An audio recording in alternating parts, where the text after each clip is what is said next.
semuanya dengan cacian, hinaan, dan puncaknya diusir dari kampung halamannya, serta 10 tahun fase penyempurnaan penerimaan wahyu. Kita akan lanjutkan Bapak Ibu sekalian, terutama ibu-ibu yang mayoritas hadir, tanpa mengulangi penghormatan, mungkin saya tidak bisa sebutkan satu persatu dan dalam majelis ini. Kita akan lanjutkan pada kesempatan ini sebulan sekali, melanjutkan bedah buku kita, 31 tuntunan hidup berkah dan panjang umur ala Nabi SAW. Perlu saya ingatkan bahwasanya dari buku ini kita sudah menjelaskan 2 pertemuan sebelumnya.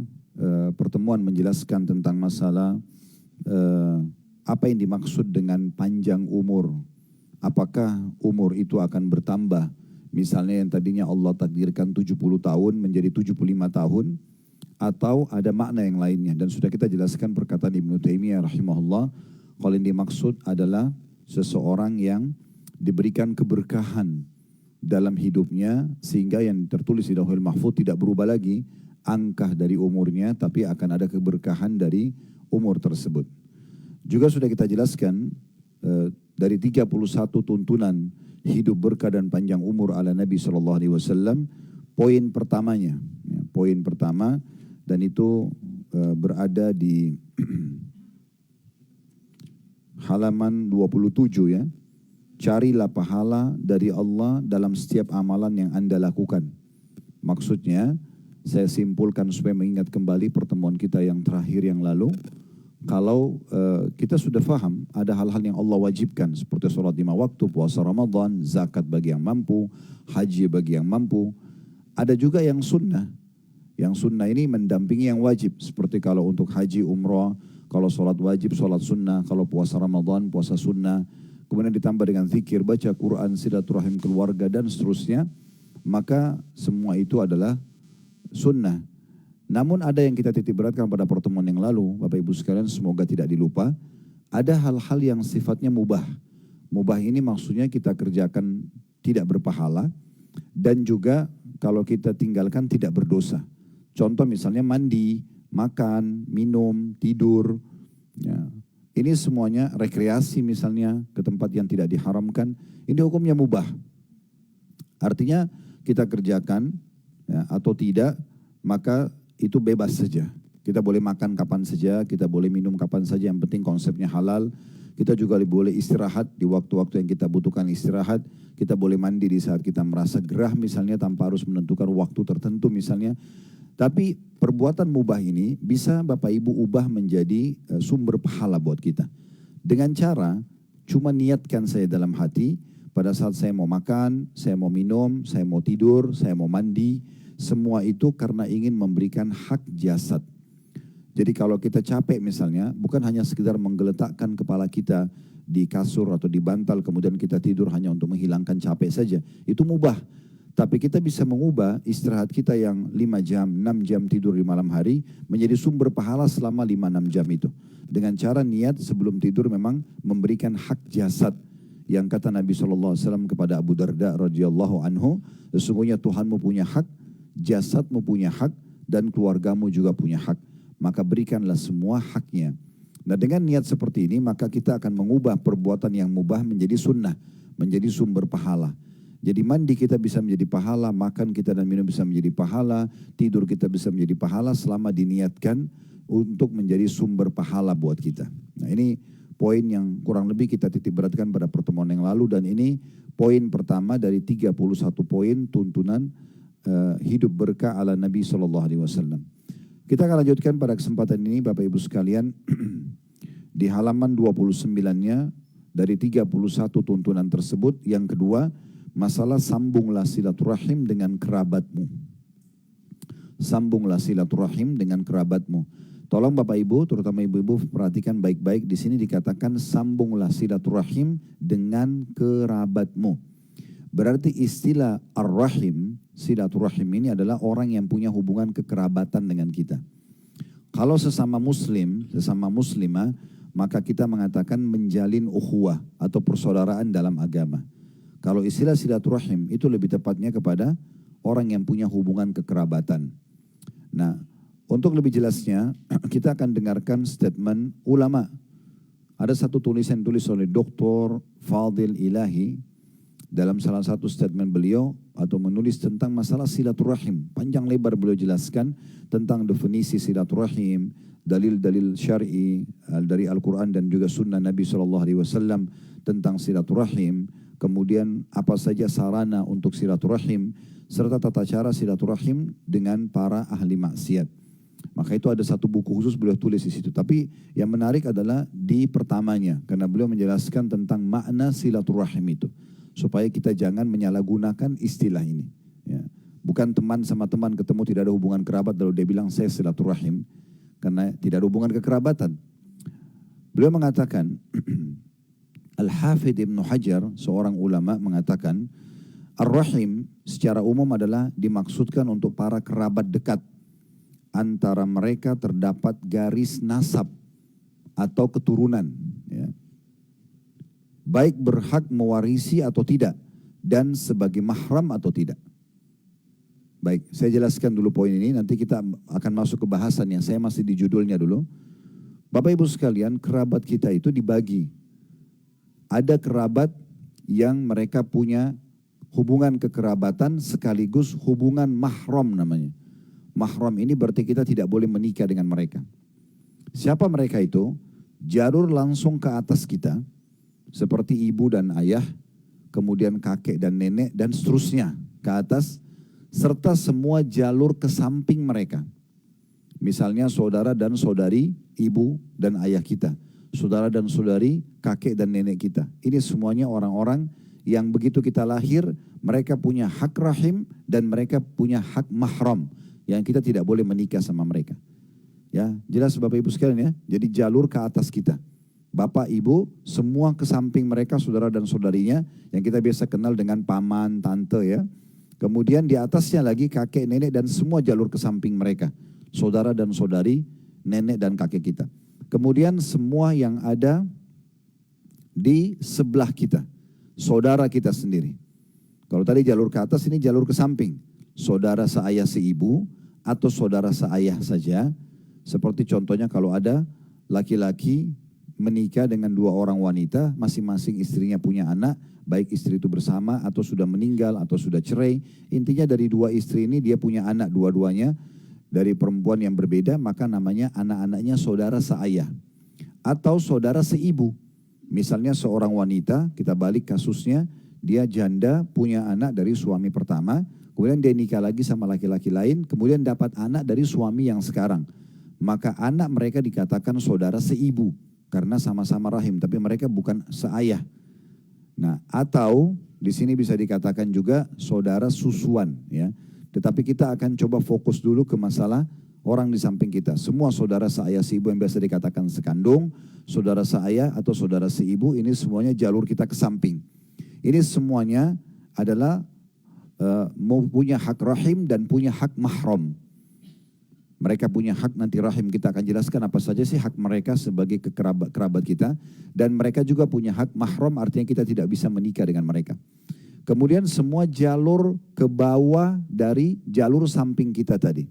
Saudara dan saudari kita, saya seibu atau saya saja, dan anak-anak mereka.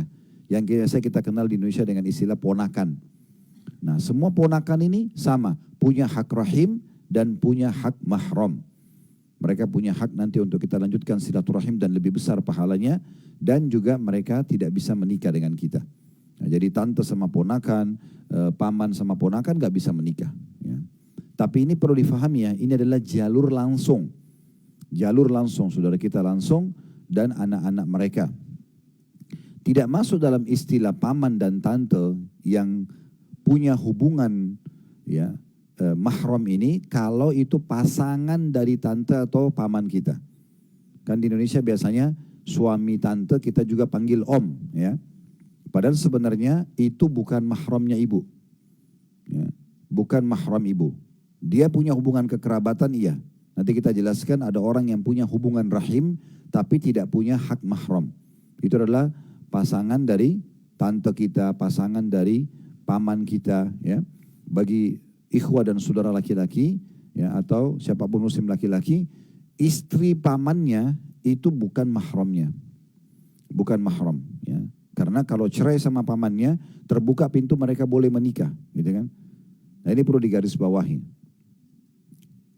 Kemudian jalur kita langsung ke bawah, anak, cucu, ya. Ini semua mahram. Apakah anak itu adalah anak kandung kita? Misalnya, seorang laki-laki muslim menikah dengan seorang wanita muslim, lalu mereka punya anak. Sudah umum orang tahu mereka punya anak, berarti ini adalah rahim dan mahram mereka. Terus jalur ke bawah cucunya juga. Maksud dalam ini adalah anak dari pasangan kita. Kalau seorang laki-laki nikah sama janda, janda ini punya anak perempuan. Dan si laki-laki ini sudah menggauli si janda. Sudah terjadi interaksi biologis walaupun sekali, maka anak perempuan janda itu akan menjadi mahram untuk dia selamanya. Walaupun si laki-laki ini bercerai sama istrinya yang janda. Ya. Kalau sudah bercerai pun, tetap anak si janda itu menjadi mahram sama dia abadi. Tidak boleh dia cerai sama ibunya yang janda, terus satu waktu dia nikah sama anaknya, nggak bisa. Karena dia sudah menggauli sang ibu. Kalau mereka menikah dan belum sempat terjadi interaksi biologis, maka pada saat itu terbuka pintu boleh menikah dengan anak si janda. Ini kita bicara hukum ya. Kita bicara tentang hukum boleh atau tidak bolehnya. Sama juga ibu menikah dengan seorang laki-laki, duda misalnya. Dia punya anak dari istrinya yang dulu. Ya, contoh seorang laki-laki umur 50 tahun, istrinya meninggal. Dia punya anak dari istri yang pertama, 3 orang laki-laki. Misal, anak laki-lakinya semua sudah bujang. Umur 30 tahun, umur 25 tahun, umur 20 tahun, anggap 3 anak ini misalnya. Kemudian si duda ini menikah dengan seorang wanita umur 25 tahun. Maka si perempuan yang sekarang dinikahi oleh sang duda ini akan menjadi mahram abadi bagi anak-anaknya yang 3 itu. Walaupun si perempuan yang baru nikah sama duda ini lebih mudah daripada anak suaminya. Tetap saja posisi mereka itu seperti ibu. Selamanya nggak boleh dinikahi oleh anak si duda tadi. Walaupun cerai sama si duda, maka akan tetap menjadi mahram abadi. Artinya, boleh ibu yang status istrinya si duda ini, kalaupun suaminya sudah meninggal atau dia cerai sama suaminya, kalau anak mantan suaminya bertemu dengan dia boleh salaman. Boleh dia tidak menggunakan jilbabnya. Karena dia anak mantan suami atau anak mantan istri, itu semuanya adalah mahram abadi. Selama sudah terjadi interaksi biologis pada saat pernikahan walaupun cuma sekali. Nah ini jalur-jalur orang yang punya hubungan kekerabatan rahim dengan hubungan mahram namanya. Ya. Sekarang kita masuk orang yang punya hubungan kekerabatan tapi tidak punya hubungan mahram. Mereka punya hak kekerabatan tapi tidak punya hubungan mahram. Yang pertama ipar. Ipar itu saudara atau saudarinya pasangan kita. Mereka punya hubungan kekerabatan. Ya, kalau kita bantu mereka akan lebih besar pahalanya dibandingkan bantu orang lain kan gitu. Nanti kita jelaskan apa saja hak kekerabatan insyaallah. Tetapi mereka bukan mahram kita. Ibu nggak boleh buka jilbab di depan iparnya, kakak suami, adik suami, karena mereka bukan mahram. Boleh ketemu, tegur sapa, tapi nggak boleh karena ini seperti laki-laki asing, ya. Walaupun dia punya hak kekerabatan. Makanya pernah waktu Nabi SAW jelaskan dalam sebuah hadis, sesungguhnya kalau laki-laki sama perempuan berdua, maka yang ketiganya syaitan. Kalau yang bukan mahram, ya, ibu dan bapak duduk dengan lawan jenisnya, walaupun itu ipar misalnya, berduaan saja. Maka kata Nabi SAW yang ketiganya adalah syaitan. Pasti bisa digoda untuk berbuat dosa. Maka seorang sahabat mengatakannya Rasulullah, bagaimana dengan ipar? Kata Nabi SAW, ipar itu justru kematian. Kenapa Nabi SAW bilang kematian? Karena kalau naudzubillah terjadi perselingkuhan antara seorang wanita dengan ipar laki-lakinya. Misalnya adik atau kakak suaminya. Atau kita balik. Seorang laki-laki terjadi perselingkuhan dengan adik atau kakak istrinya. Ini akan sangat menyakitkan pasangan kita. Karena kalau terjadi pada orang lain, maka terjadi perceraian selesai. Tapi kalau dengan saudara atau saudara kita, ini sangat menyakitkan. Makanya kata Nabi SAW, ipar itu justru kematian. Kan banyak kita di Indonesia ya, kadang-kadang karena dia tidak bisa ngantar istrinya, dia suruh adiknya yang antar istrinya, atau dia suruh kakaknya yang antar istrinya, berduaan di mobil, berduaan di motor. Ini bukan mahram. Ini seperti orang asing, nggak boleh. Tapi karena dianggap itu kan adik saya, saudara saya, enggak bisa. Hukum agama ada berlaku. Ya. Sebagaimana ibu juga tidak boleh membiarkan adiknya atau kakak perempuan ibu untuk berduaan sama suami ibu. Jangan bilang itu karena adik saya, antar saja, itu karena kakak saya, nggak bisa. Ini bukan mahram. Mereka punya hak rahim tapi bukan mahram. Jelas saya, Bapak Ibu sekalian? Begitu juga tadi yang saya bilang, pasangan tante dan om kita. Ya. Jadi suami tante, bagi ponakan laki-laki, itu bukan mahram. Ya, suami tante, ponakan perempuan ya, bukan mahramnya suami tante. Jadi sama berlaku seperti laki-laki asing. Masalah larangan bersalaman atau berduaan tidak boleh pada pasangan tante bagi ponakan perempuan. Sama juga dengan istri paman ya, bagi ponakan laki-laki. Ini bukan mahramnya, nggak boleh berduaan. Ya. Ini kekerabatan, punya hak kerabat tapi tidak punya hak mahram. Jadi kalau ibu ketemu sama ipar laki-lakinya tetap harus berjilbab. Tidak boleh berduaan. Hukum agamanya begitu. Baik, sekarang kita jelaskan tentang orang yang punya hak kekerabatan dan juga hak rahim, tapi bukan dari orang yang punya jalur keturunan dengan kita. Itu cuma satu saja, yaitu saudara susuan. Saudara susuan, ya. Jadi ibu-ibu hati-hati kalau ingin menyumbang ASI. Karena misalnya ASI dia banyak, kemudian dia donor, dia kasih ke satu klinik misalnya, ya. Kemudian dia tidak tulis ini ASI siapa. Dia tidak tulis nama dia. Kapan ASI itu, air susu ibu itu diberikan kepada bayi yang ada di satu rumah sakit dan dia minum sampai kenyang 3 kali, dalam beberapa pendapat ulama 5 kali, maka berarti anak yang disusuin menjadi mahram pemilik susu. Ya. Ini bahaya sekali nih.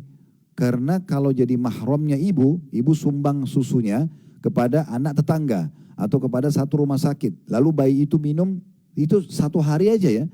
Dia kenyang sampai 3 kali atau 5 kali dia kenyang. Beda pendapat ulama. Maka berarti bayi itu, kalau itu bayi laki-laki menjadi mahramnya ibu, pemilik susu ini. Yang berarti kalau ibu ini punya anak perempuan nanti, nggak boleh nikah sama anak laki-laki yang dia susuin. Ya. Maka ini harus hati-hati. Di masa Nabi Muhammad SAW pernah terjadi, ada laki-laki dan perempuan menikah.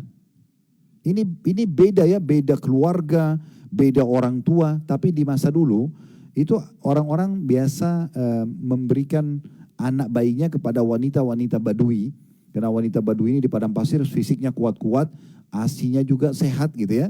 Maka mereka berikan bayi mereka untuk disusuin. Ya, seperti contoh Nabi Muhammad SAW kan bukan disusui oleh ibunya Aminah, tapi disusui oleh Halimah Sa'diyah. Ya, kan? Halimah Sa'diyah bukan kerabatnya Aminah. Orang asing berada dari sekitar kota Taif. Tapi disusuilah Nabi SAW. Nah, Nabi SAW menjadi mahram untuk anak-anaknya Halimah. Makanya di salah satu peperangan pernah ada wanita tertawan sudah sangat tua. Gitu kan? Lalu kemudian Nabi SAW mengenalnya. Nabi suruh bebaskan, kenapa? Karena dia adalah anaknya Halimah. Saudari susuan Nabi SAW. Nah ini poin penting ya. Maka kita jangan sembarangan memberikan ASI, kecuali kita berikan keterangan. Sama juga kalau kita punya rumah sakit atau klinik untuk donor ASI, maka harus jelas siapa pemilik ASI tersebut. Yang jadi masalah ini kadang-kadang ada orang, dia donor ASI-nya kena cukup banyak, maka di klinik itu atau di rumah sakit itu misalnya ada 10 bayi. 10 bayi ini semuanya disusuin dari susu dia. Maka ini semua jadi mahram dia kalau itu anak laki-laki. Atau menjadi mahram anak-anak dia. Di masa Nabi Muhammad SAW tadi saya bilang ada 2 orang menikah dari 2 kerabat yang berbeda. Begitu selesai akad nikah, untung mereka belum terjadi interaksi biologis.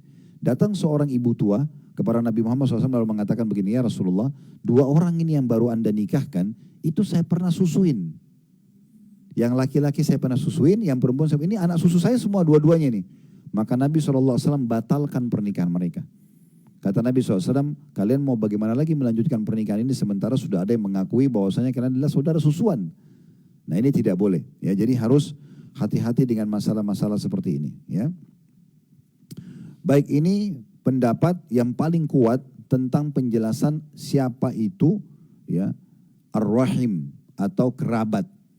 Nah, jadi mulai sekarang usahakan kalau kita menggunakan istilah silaturahim itu kepada orang yang punya kekerabatan. Bukan semua orang muslim kita bilang kita baru silaturahim. Ya, karena istilah ini hanya untuk orang yang punya kekerabatan saja. Kalau saya sama teman-teman saya bertemu kayak ibu bapak sekalian dalam ruangan seperti ini, mungkin teman-teman dari kecil, teman-teman dari SMA, itu teman-teman. Lalu apa yang kami ucapkan? Oh, kami sedang melanjutkan ukhuwah. Ya, ukhuwah itu persaudaraan dalam Islam. Bukan silaturahim karena kita tidak ada hubungan kerabat. Nah, dalam silaturahim ini karena dia bagian daripada perintah agama Bapak Ibu sekalian, kita dianjurkan oleh Nabi SAW untuk menelusuri jalur nasab kita. Kata Nabi SAW, telusuri jalur nasab kalian, cari tahu siapa kakek saya dari ayah dan ibu, kakek dan nenek, siapa kakek dan nenek dari ibu saya. Kemudian siapa saja saudaranya. Coba ibu dan bapak buat jalur nasab. Duduk sama ibu, duduk sama ayah atau siapa orang di kerabat kita yang masih hidup, yang sepuh, duduk. Kita sudah tahu nama ayah kita Ahmad, misalnya ibu kita namanya Hafsah misalnya, contoh. Ini contoh saja. Nah, kita sekarang tanya, ayah dan ibu ayah saya ini siapa? Ya. Lalu kita catat namanya. Ayah dan ibu, ya. Ibu saya siapa? Oh, si fulan, oke dicatat. Kemudian kita minta lagi keterangan. Saudara, siapa saja saudara dan saudari kakek dan nenek saya dari ibu, dan saudara dan saudari kakek dan nenek saya dari ayah. Bisa saja ibu duduk begini satu majelis ternyata sepupu ibu. Tapi kita tidak tahu, gitu kan? Kita ketemu di nenek kita atau di kakek kita.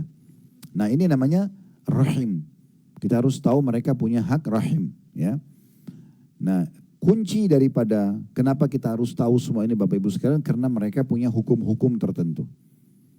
Apapun yang Bapak Ibu lakukan kepada rahim, kalau bertemu antara orang yang punya hubungan kekerabatan dengan orang yang tidak punya hubungan kekerabatan, maka yang punya kekerabatan akan mendatangkan pahala lebih besar.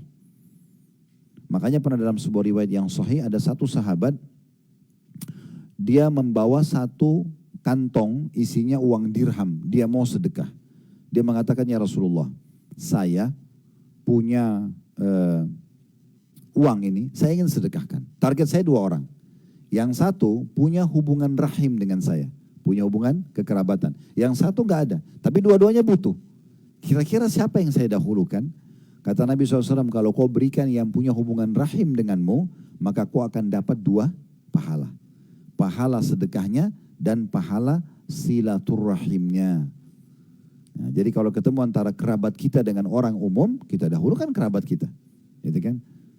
Tetapi jangan juga Bapak Ibu sekalian, apa yang kami jelaskan ini Bapak Ibu tunggangin, misalnya mengatakan, kan Ustadz bilang yang punya hubungan rahim lebih baik, lebih besar pahalanya. Udah kalau pas ada orang yang bukan rahim minta-minta, udahlah saya tunggu rahim saya saja.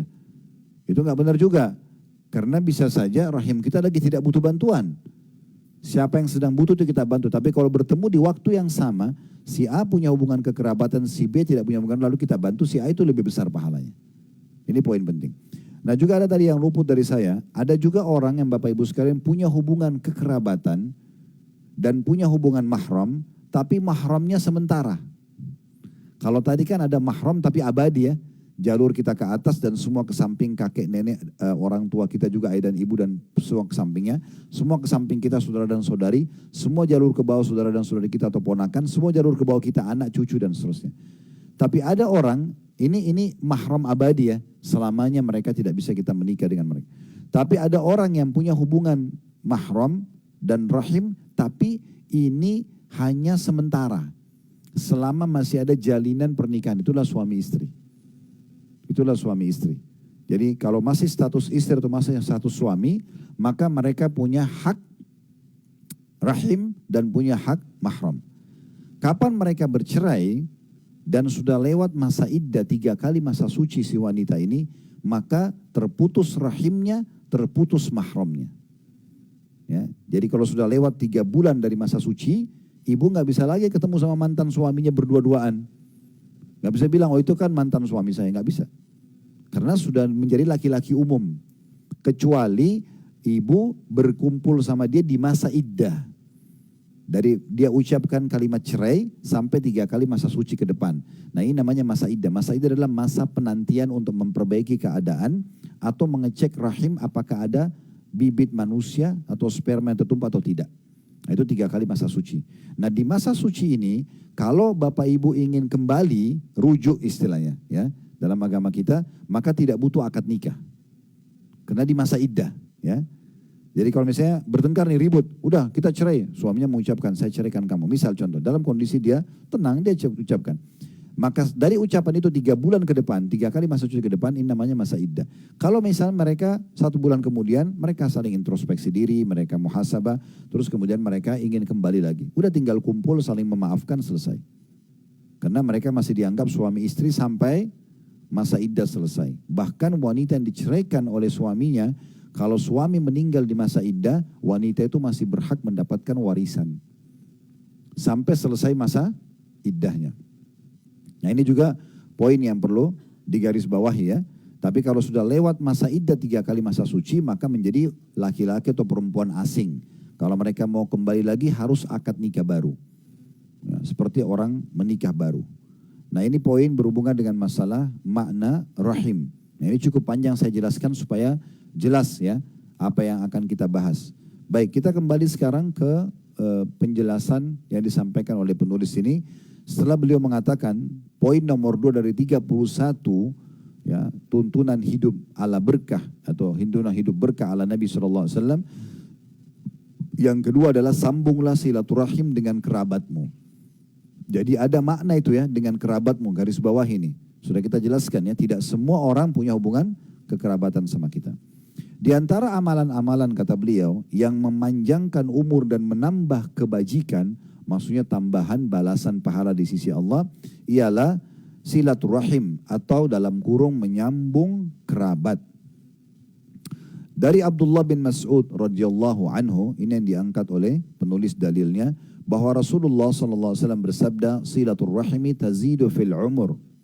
Silaturahim akan menambah umur. Ada footnote di bawah, ya. Di situ nomor 3 dinukil dari kitab Sahihul Jami' nomor 3760.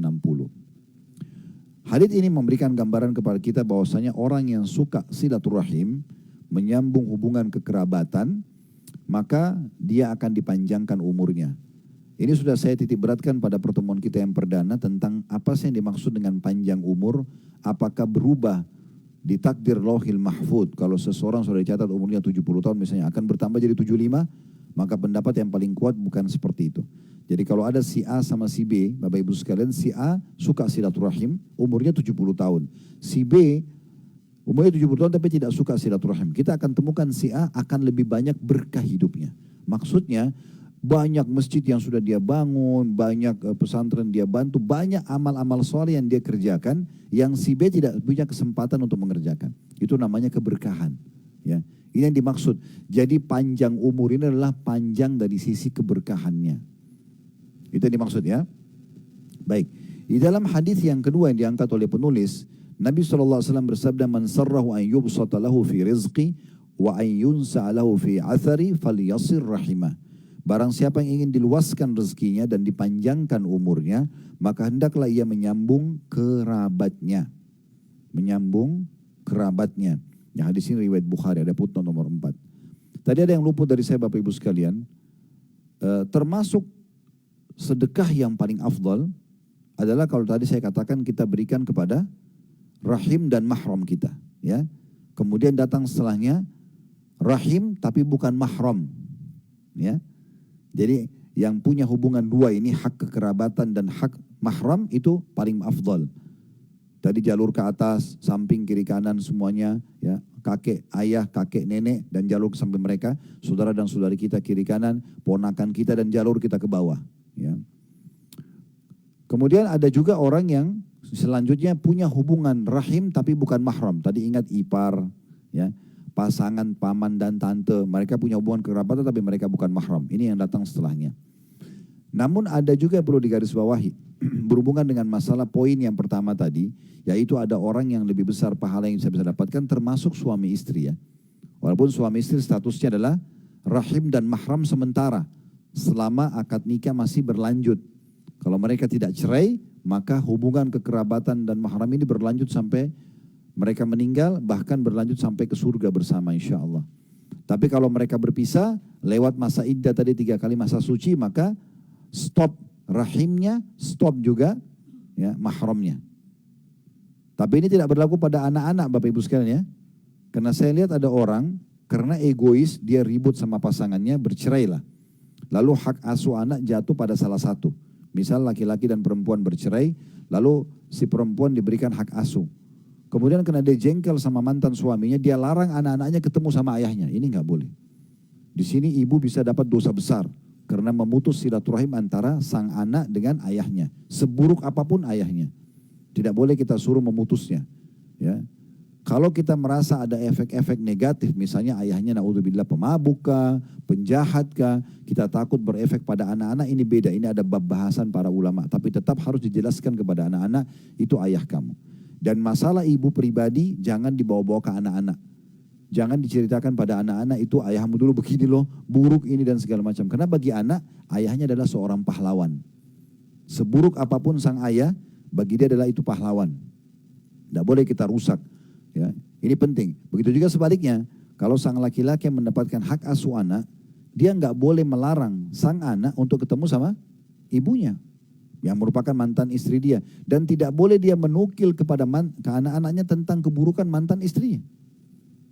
Ibumu dulu tuh begini dan begitu, buruk. Nggak perlu, karena anak-anak nggak tahu itu. Dan tidak perlu mereka tahu. Biarkan mereka tetap memuliakan ibu mereka, ya secara alami, dan nanti urusan Allah Subhanahu wa taala yang mengatur bagaimana kalau Allah ingin membuka keburukan kepada sang anak tadi, tapi bukan kita. Hati-hati, kadang-kadang kita mendapatkan dosa yang tidak kita perlukan. Ya ini tadi karena ego pribadinya. Banyak orang yang begitu mengeluh dengan kami di pengajian ya. Jadi ibunya larang, sampai ada seorang anak muda pernah datang pada kami di majelis taklim bilang, "Ustaz, apa yang harus saya lakukan?" Dia umurnya mungkin 18-19 tahun. Ibu sama ayah saya pisah, tapi ibu saya selalu marah kalau saya ketemu sama ayah saya. Karena mereka punya permasalahan masa lalu. Tapi saya lihat ayah saya orang baik-baik saja. Ya. Maka saya ini kalau ketemu sama saya sering sembunyi-sembunyi. Apakah kalau saya ketemu sama ayah saya durhaka sama ibu saya? Saya katakan tidak. Enggak, bukan kalau ketemu sama ayah pun walaupun ibu tahu, walaupun ibu marah itu tidak masuk dalam bab durhaka. Karena ibu sedang salah di sini. Karena ketaatan pada makhluk, kata Nabi SAW, la ta'ata li makhlukin fi ma'siyati khalik. Tidak boleh ada ketaatan pada makhluk yang berbau maksiat pada sang pencipta. Allah larang kita putus silaturahim. Kalau orang tua kita suruh putus silaturahim, gak boleh kita dengar. Gak boleh patuhi di situ karena dia sedang melanggar, gitu kan? Apalagi memutus hubungan dengan sang ayah atau memutus hubungan dengan sang ibu, ini hati-hati. Baik, dalam masalah suami istri ini pun, kalau mereka masih berlanjut Bapak Ibu sekalian, maka apapun yang dikeluarkan dalam bentuk pemberian atau sedekah ini juga termasuk yang paling besar pahalanya. Makanya pernah ada kisah sahabat Nabi namanya Abdullah bin Mas'ud radhiyallahu anhu, beliau orang miskin. Kebetulan jodohnya menikah dengan seorang wanita kaya bernama Zainab. Zainab ini orang kaya raya di kota Madinah pada saat itu. Satu kali Zainab ini ingin mengeluarkan uangnya sebagai bentuk sedekah, lalu dia mengatakan pada suaminya, "Tolong tanyakan ke Rasulullah SAW, saya punya uang, saya mau sedekahin. Kalau boleh, saya kasih kepada Anda saja." Sang istri mau kasih ke suaminya. Saya kasih kepada Anda. Kalau tidak boleh, misalnya tidak boleh memberikan ke suami misalnya, saya kasih ke orang lain. Maka Abdullah bin Mas'ud, karena dia tahu, sang istri tahu suaminya orang miskin. Maka Abdullah bin Mas'ud karena seorang suami, dia punya harga diri, dia mengatakan, "Jangan saya yang nanya, lebih baik kamu yang nanya. Karena ini kasus kamu," gitu ya. Maka Zainab pun menuju ke rumah Nabi SAW dalam hadis yang sahih. Dan ternyata di depan rumah Nabi ada satu wanita Ansar atau penduduk Madinah juga bernama Zainab. Kebetulan kasusnya sama. Wanita ini kaya, suaminya miskin dan dia ingin memberi ke suaminya. Maka keduanya menanyakan kepada Nabi SAW, tentu riwayatnya panjang tapi saya ringkaskan. Apakah ini mendapatkan pahala, apakah ini boleh atau tidak. Maka Nabi SAW menyuruh Bilal waktu itu yang ada di rumah Nabi, sampaikan kepada dua Zainab ini, bahwasanya kalau mereka memberikan ke suami mereka, mereka akan dapatkan dua pahala, pahala kekerabatan dan pahala sedekahnya. Berarti boleh memberikan kepada pasangan, ya. Dan perlu juga saya titik beratkan dalam masalah ini, Bapak Ibu sekalian, ibu-ibu, kalau misalnya jangan selalu bersembunyi di belakang kalimat kewajiban. Ya, misalnya suaminya kasih kebutuhan nafkah karena itu kewajiban dia. Lalu kita tidak hormatin karena sudah memberikan nafkah kepada kita, ini tidak, jangan ya. Karena ada beberapa kasus ibu-ibu mengatakan ya suaminya bilang kan sudah saya kasih begini dan begitu. Itu kan kewajiban kamu. Baik, kewajiban dia ada konsekuensi haknya, gitu kan? Jangan sampai nanti kita tuntut kewajiban dia tapi kita lupa memberikan haknya. Ini berbahaya juga. Begitu juga sama dengan laki-laki kepada istrinya. Jadi harus hati-hati sekali. Baik, jadi hadis ini menjelaskan kepada kita barang siapa yang ingin diluaskan rezekinya dan dipanjangkan umurnya, maksudnya keberkahan umur tadi saya katakan, maka hendaklah dia menyambung kerabatnya. Yang ketiga yang diangkat oleh penulis adalah An Abi Hurairah radhiyallahu anhu, ya, bahwasanya beliau mengatakan silaturrahim allati man wasalaha wasalahu wa man qata'aha qata'ahu Allah. Abu Hurairah mengatakan radhiyallahu anhu, silaturahim yang barang siapa yang menyambungnya maka Allah akan menyambung hubungan dengannya, dan barang siapa yang memutusnya maka Allah akan memutus hubungan dengannya. Jadi kalau Bapak Ibu sibuk selalu mencari siapa kerabatnya, terutama orang-orang terdekat ya, silaturahim yang paling harus dijaga nomor satu dengan kedua orang tua kita. Ya, ini penting sekali. Selama orang tua kita masih hidup maka maksimalkan khidmah, melayani mereka, penuhi kebutuhan mereka. Walaupun mereka punya kekurangan, misalnya maaf, lisannya tajam, suka nyakiti kita sebagai anak, sabar aja. Itu kunci surga. Ya. Makanya Allah SWT mengatakan dalam surah Isra, wala taqul lahuma uffin. Jangan kalian ucapkan kepada kedua orang tua kalian, ibu ini, ayah ini, misalnya ya. Wala tanharhuma, dan jangan hardik keduanya. Wa qul lahuma qawlan karima, dan ucapkanlah kalimat mulia kepada keduanya. Wakhfid lahuma janaha dhulli minar rahmah, dan merendahlah kalian kepada keduanya dengan penuh kasih sayang. Wa qur rabbirhamhuma kama rabbayani shaghira, dan ucapkan berdoalah kepada Allah, ya Allah kasihanilah mereka berdua sebagaimana mereka mengasihiku di waktu kecil. Ya. Di sini ulama mengatakan walaupun seorang anak itu dibuang oleh ibunya sama ayahnya, tetap tidak terputus kewajiban bakti dia kepada kedua orang tuanya. Ya. Nah, kemudian perlu digarisbawahi juga tambahnya Bapak Ibu sekalian, kalau ibu kita sudah meninggal, pengganti ibu yang paling besar punya hak adalah saudarinya ibu. Ya, di Indonesia biasanya kita sama ratakan istilah tante ya, atau bibi. Ya. Saudari ibu kita bilang bibi, begitu ya. Saudari ayah kita bilang bibi juga kan gitu, tante ya. Ini perlu digarisbawahi, ini ada perbedaan tingkatan mereka ya. Sebagaimana juga saudara ibu kita panggil paman, saudara ayah kita panggil paman. Nah, dalam bahasa Arab dibedakan Bapak Ibu sekalian, karena memang ada konsekuensi hukum. Coba pelan-pelan konsentrasi ya. Saudari ibu, bahasa Arabnya khalatun atau khala. Biasanya orang Arab bilang khalati. Khalati ini maksudnya adalah tanteku, tapi orang langsung tahu, oh ini tante dari saudari ibunya. Nah gitu. Kalau tante kita dari saudari ayah, bahasa Arabnya ammatun. Dipanggil biasa ammati, ya, tanteku. Jadi kalau orang bilang ammati berarti itu jelas saudari dari ayahnya, tante dari ayahnya. Kalau khalati berarti saudara dari ibunya. Nah ini, dari dua tante ini, dari ayah dan ibu kita, yang paling tinggi derajatnya setelah kedua orang tua kita adalah tante dari ibu. Ya. Jadi kalau ketemu antara tante dari ibu dan tante dari ayah, kita dahulukan tante dari ibu. Bahasa Arabnya khalati. Ya, jadi mulai sekarang pulang, kalau kita pulang kita biasa terapkan ke anak-anak kita. Kalau ibu-ibu yang sudah sepuh misalnya punya cucu, terapin. Biasakan mereka memanggil saudari ibunya khalati. Misalnya dia punya 5 tante dari ibunya. Ada Aisyah, ada Hafsah, ada siapa lagi lah, Maryam dan seterusnya, semua dipanggil khalati. Khalati Hafsah, khalati Aisyah, khalati, begitu ya. Kalau saudari dari ayah, ammati. Biasakan begitu ya, dipanggil. Misalnya ada dari saudari ayah kita perempuan, tante kita Khadijah misalnya namanya, kita panggil ammati Khadijah. Nah di sini kita bisa bedain nanti, karena secara tingkatan nanti bakti setelah orang tua kita, kalau tante lebih tinggi saudari ibu. Nah sekarang kita pindah ya, konsentrasi juga ya, saudara ayah. dan saudara ibu. Dua-duanya kita panggil paman kan? Saya ulangi, saudara ayah dan saudara ibu. Dua-duanya kita panggil paman. Bahasa Arabnya beda. Kalau saudara ibu, bahasa Arabnya khal. Tadi kan khalah kalau perempuan. Nah ini taknya dihapus saja. Khal. Kalau orang bilang pamanku dari ibu, khali. Misalnya ibu kita punya adik namanya Ahmad. Kita panggil Khali Ahmad. Nah, kalau saudara ayah, paman dari ayah, kita panggil am atau ammi. Ya. Jadi misalnya adik ayah kita namanya Yusuf, kita panggil Ami Yusuf. Nah di sini beda antara Ami Yusuf sama Khal tadi Ahmad, ya beda. Secara tingkatan paman ini lebih tinggi saudara ayah.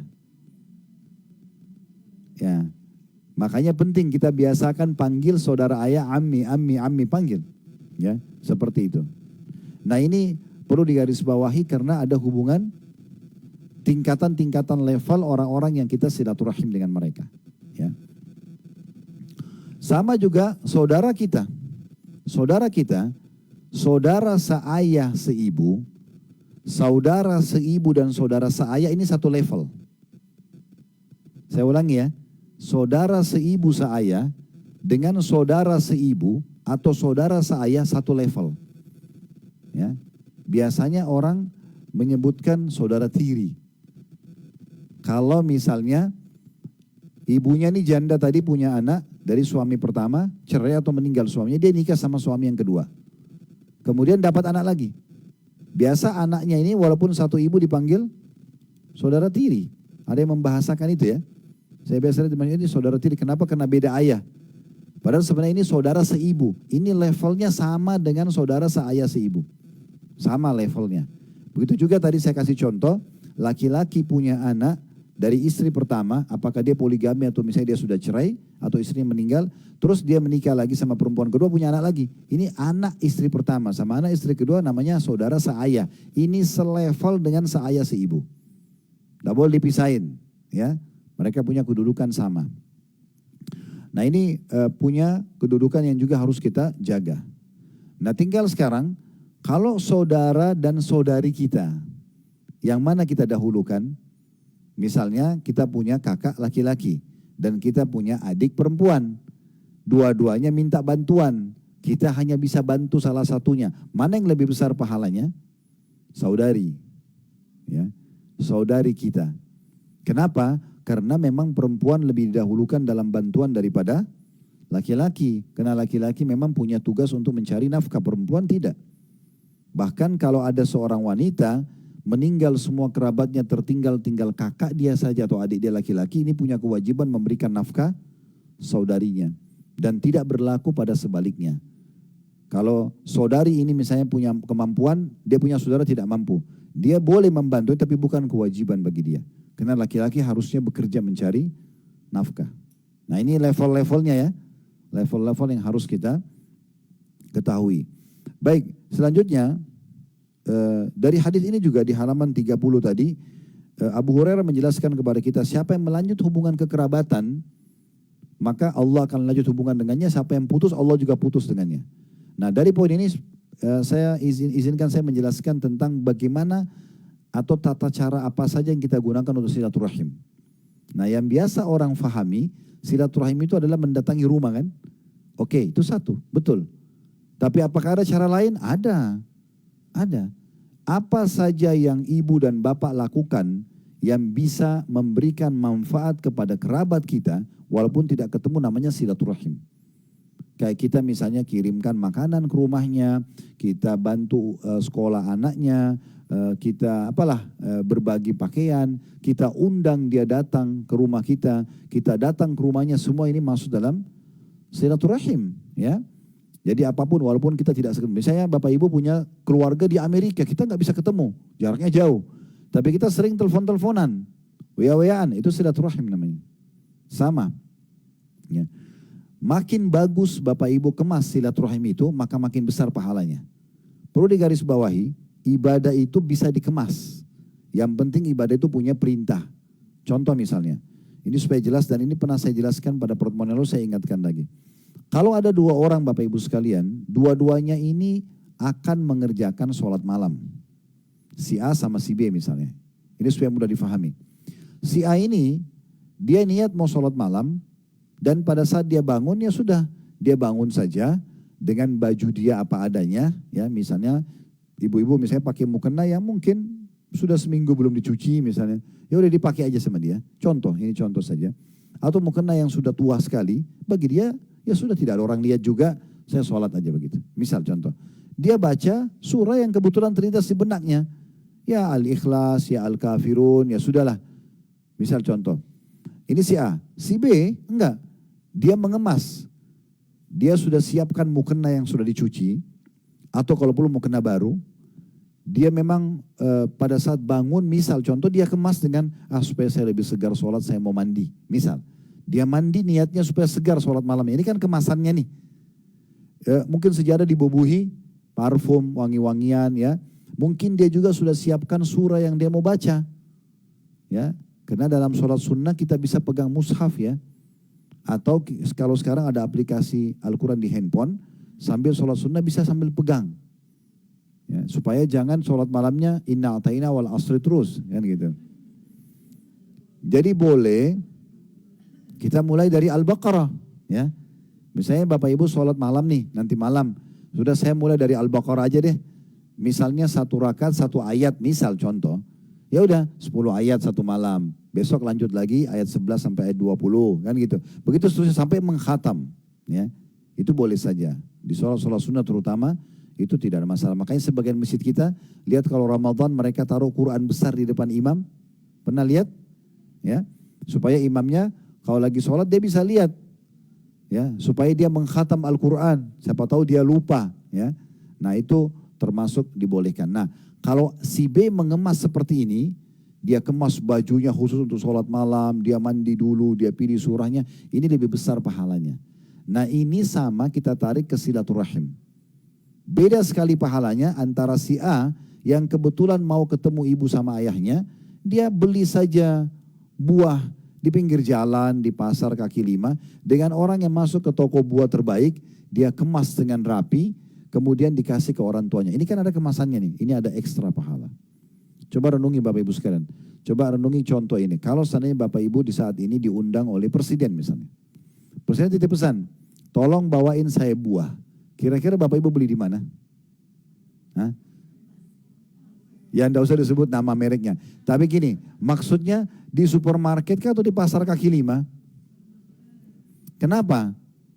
Karena yang pesan presiden. Presiden punya hubungan kerabat gak? Misal tidak ada hubungan kerabat ya. Baik.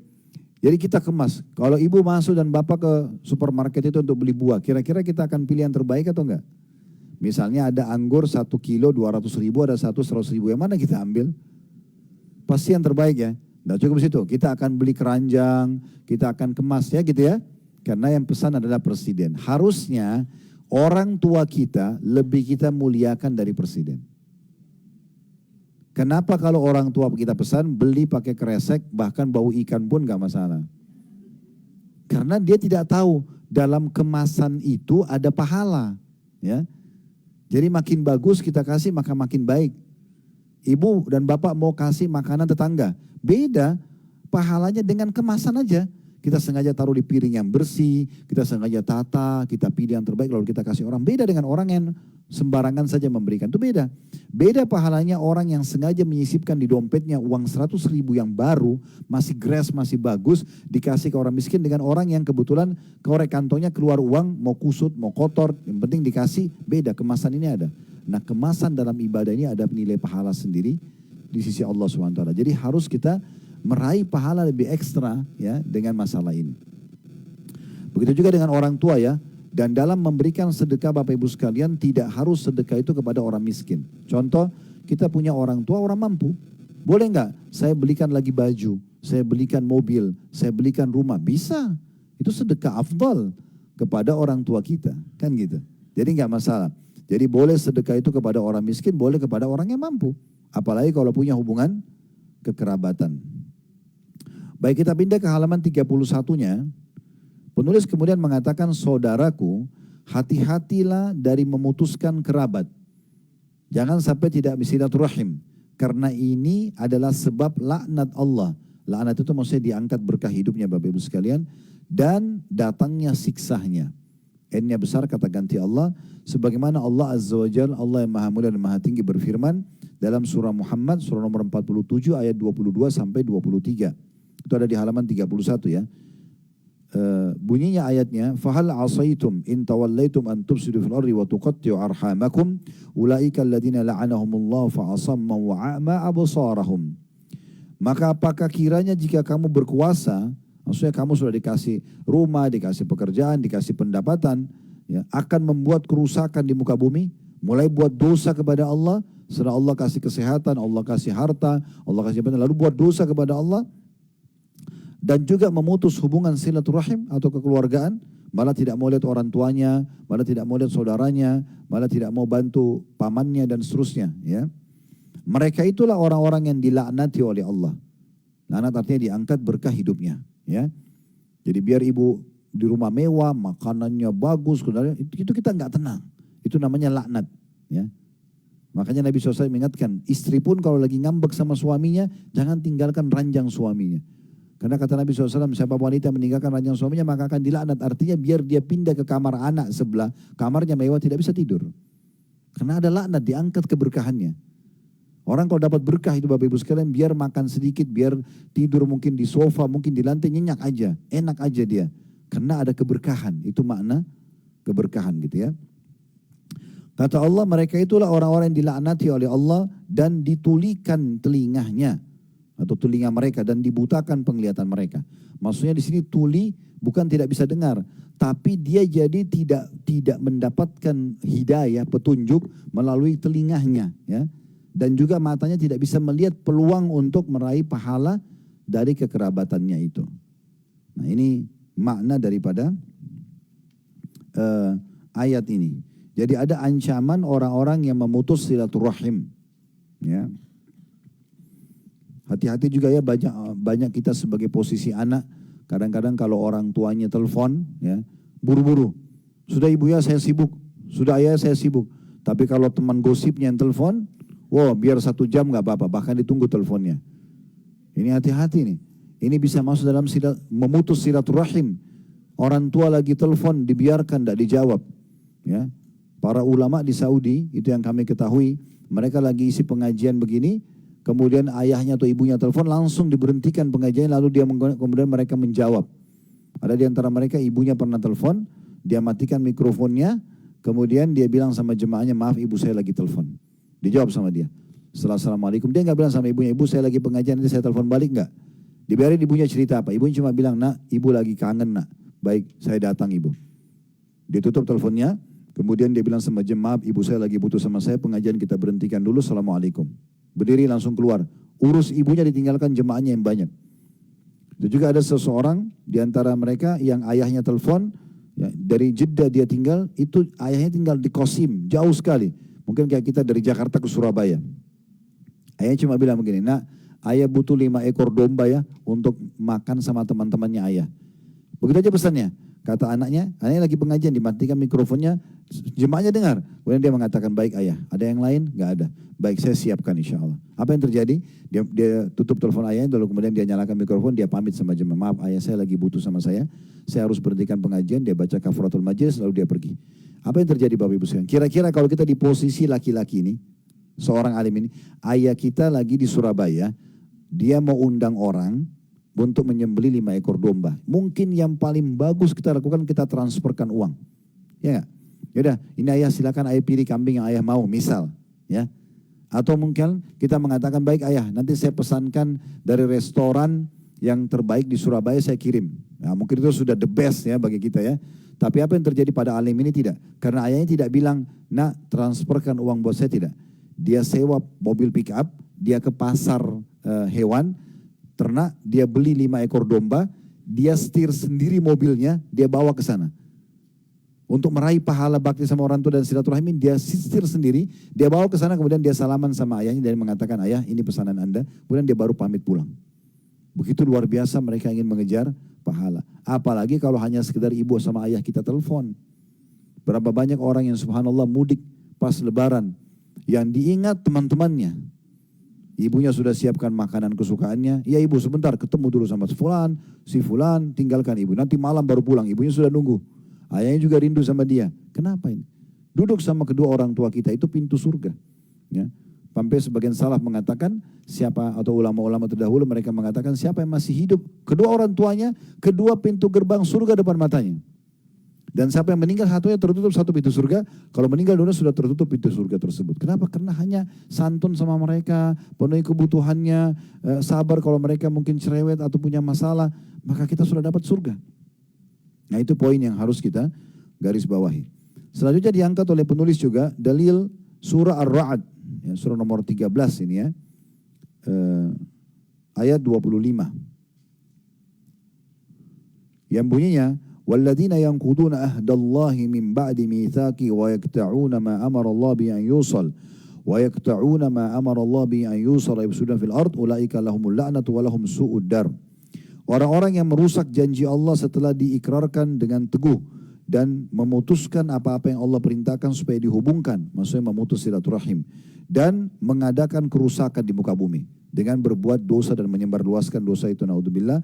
Orang-orang itulah yang memperoleh kutukan atau laknat, tadi diangkat keberkahan, dan bagi mereka tempat kediaman yang buruk, maksudnya neraka jahanam. Jadi ini luar biasa ancamannya. Dengan putus silaturahim, tidak mau jawab telepon orang tua, tidak mau bantu kerabatnya padahal dia punya kemampuan, tidak mau lanjut silaturahim, datang ke rumah mereka kalau diundang misalnya, maka ini semua kena ancaman luar biasa, diangkat keberkahan hidupnya. Ya, hati-hati ya. Sama juga saya perlu ingatkan ibu-ibu jangan menjadi penyebab suaminya durhaka pada ibunya. Ya, pilih saya atau pilih ibumu? Ya pasti pilih ibunya lah. Ya, nggak mungkin ibu yang dipilih, gitu kan? Nggak boleh, itu nggak boleh. Karena kalau ibu lakukan itu, Allah akan datangkan nanti anak buat ibu yang durhaka sama ibu. Begitu hukumnya. Kata Nabi SAW, berbaktilah sama kedua orang tua kalian, Allah akan berikan kalian anak berbakti pada kalian. Jadi nggak boleh, justru kita ingatkan suami.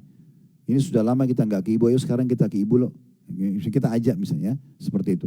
Jadi jangan sampai kita putus. Sama juga suami, nggak boleh kamu ke rumah orang tuamu. Padahal sebenarnya orang tuanya, gimana caranya dihapus status orang tua? Nggak bisa dihapus. Jangan ketemu saudaramu. Bagaimana caranya dihapus status saudara? Nggak mungkin, abadi itu.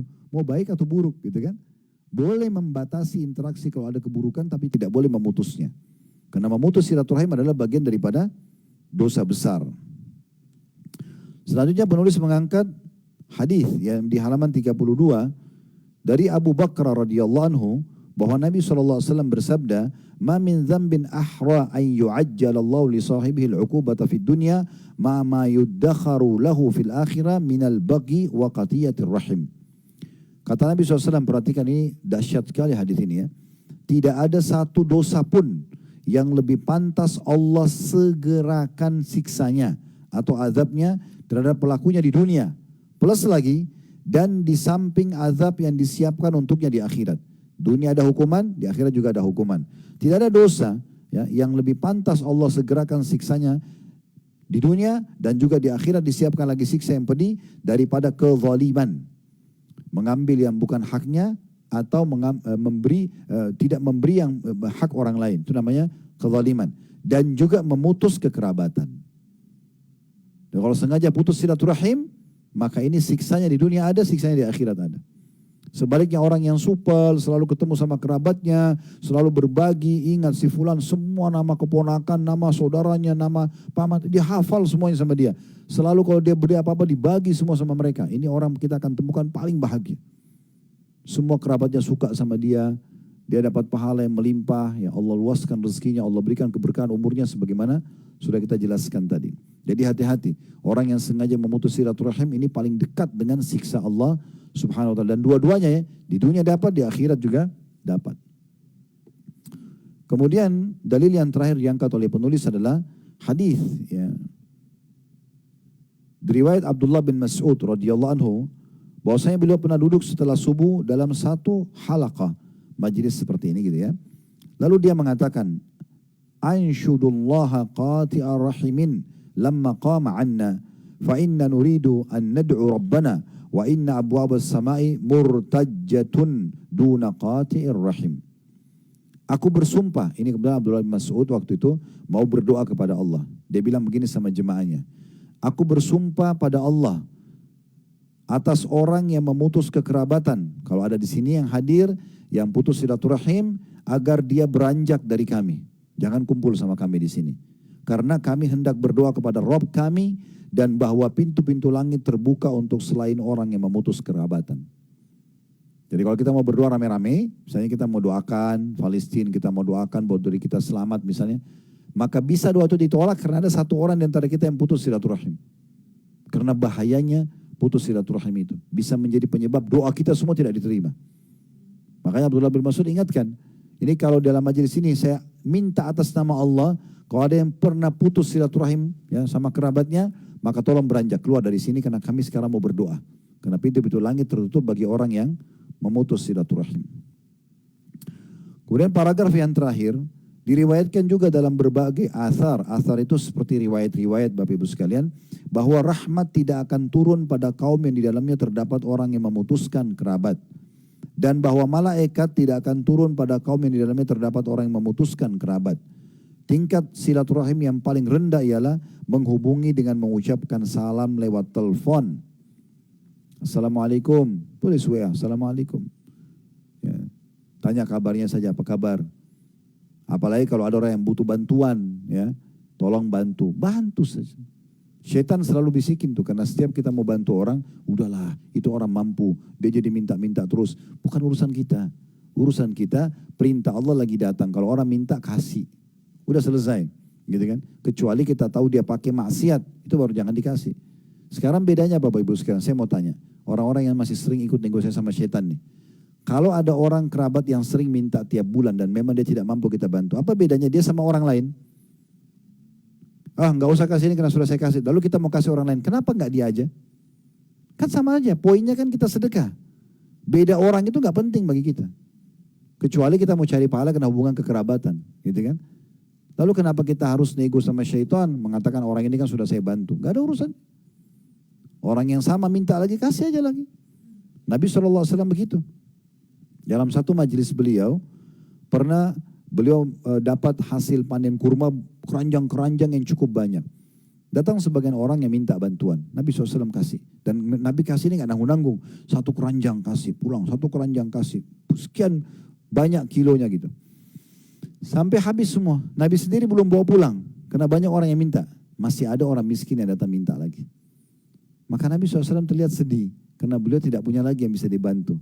Umar bin Khattab radhiyallahu anhu, sahabat Nabi dan sekaligus mertua Nabi, bilang begini, ya Rasulullah, Allah tidak bebankan Anda di atas kemampuan Anda.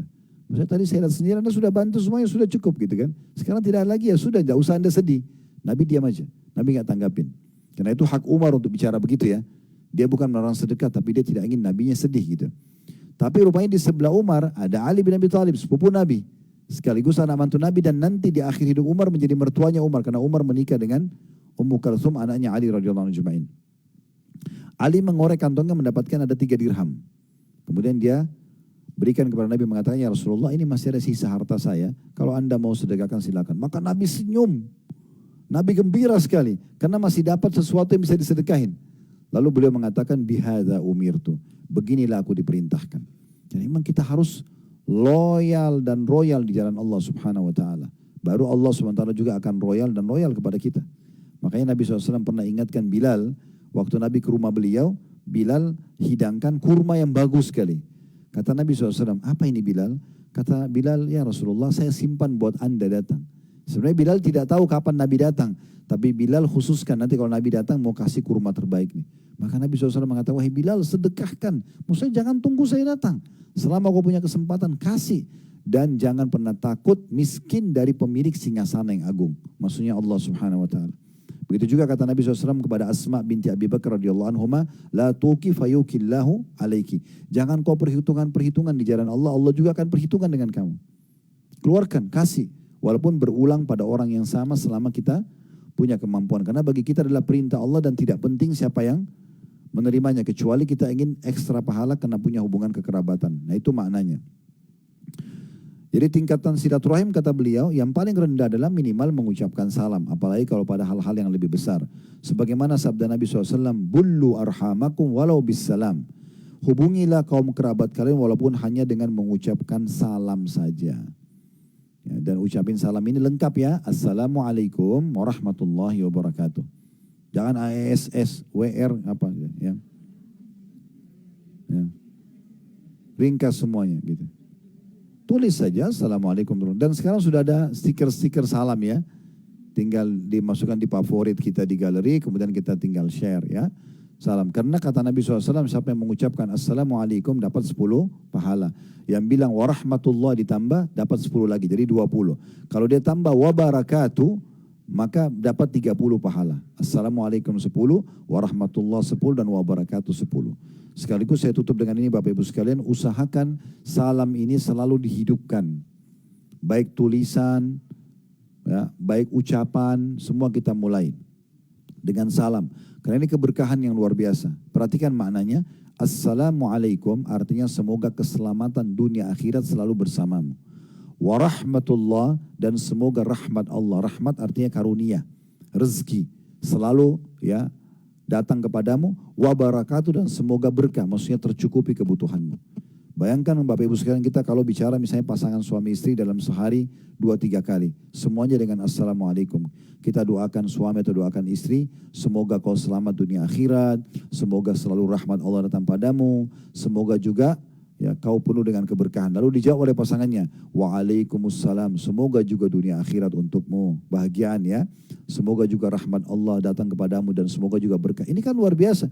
Kalau 5-6 kali kita ketemu sehari atau ngobrol, misal via telepon, via WA, berapa banyak pahala yang didapatkan. Ibu masuk ke kamar anak, ucapin salam. Bahkan dalam surah Nur disebutkan masuk rumah aja walaupun tidak ada orang kita dianjurkan salam. Kata Allah, minimal untuk diri kalian sendiri. Jadi biasakan itu. Kadang-kadang saya lihat ada orang telepon-teleponan langsung to the point, tidak ada salamnya sama sekali. Ya, harusnya dihidupkan ini. Ya, kata Nabi SAW, La tadkhulul jannat hatta tu'minu, kalian tidak akan masuk surga kecuali kalian beriman, wala tu'minu hatta tahabbu, dan kalian tidak akan beriman kecuali kalian saling mencintai. Lalu kata Nabi SAW, awala adullukum ala syai'in ma in fa'antum tahabbtum, mau enggak saya tunjukkan satu perbuatan kalau kalian kerjakan kalian pasti akan saling mencintai. Maka beliau mengatakan afsyus salam bainakum, sebarkan salam di antara kalian. Ini akan mendatangkan cinta satu sama yang lain. Apakah suami istri, apakah kerabat dengan kerabat atau muslim secara umum satu sama yang lain. Tentu di sini tanda positif ya. Cinta kepada muslim, cinta karena Allah Subhanahu wa taala. Nah, ini kurang lebih gambaran tentang bahasan kita Bapak Ibu sekalian. Kalau ada yang punya pertanyaan silahkan. Nah, bisa dilihat kalau yang masuk.